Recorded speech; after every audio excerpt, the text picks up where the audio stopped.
The governor called for millions of dollars to be set aside for emergency dredging. And today, we learned from the DNR that nearly 50 communities will receive that money. But here in West Michigan, Saugatuck and Douglas are not on that list. State funding or not, those communities say they need to do something. But what is the question? 24-hour News 8's Danny Carlson shows us the debate. Right below this layer of ice, locals tell us, is not a full lake, but rather a mud flat. A boat sits stuck in that mud, not able to float away.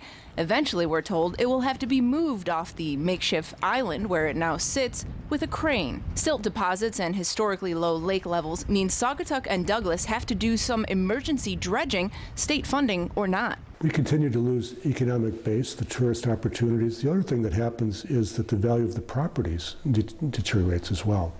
If you buy waterfront property and you can't put a boat in, your property is less valuable. So basically, there are two separate plans to solve the problem in Kalamazoo Lake. The first one, this is from the Kalamazoo Lake Harbor Authority. Basically, what they want to do is dredge two channels, one on either side of the lake. Now, that would cost about $2 million. But a second plan presented by a local businessman would put one channel completely through the lake with the idea of moving the silt all the way through it to Lake Michigan. All of a sudden, they got a soccer field, where they used to row their boat. Local marina owner and consultant to the State Waterways Commission, R.J. Peterson, says digging that channel through the lake will stop silt from building up on the sides of the lake in the first place.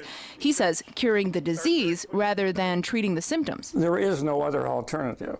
Dredging, you can't throw enough money at dredging to make it work. I mean, you just keep doing it over and over and over again. But local leaders say the channels are their first priority, solving the immediate problem in the short term rather than focusing on the long term. It's an economic issue for us. Communities all up and down Lake Michigan and the other Great Lakes in Michigan rely on tourist trade.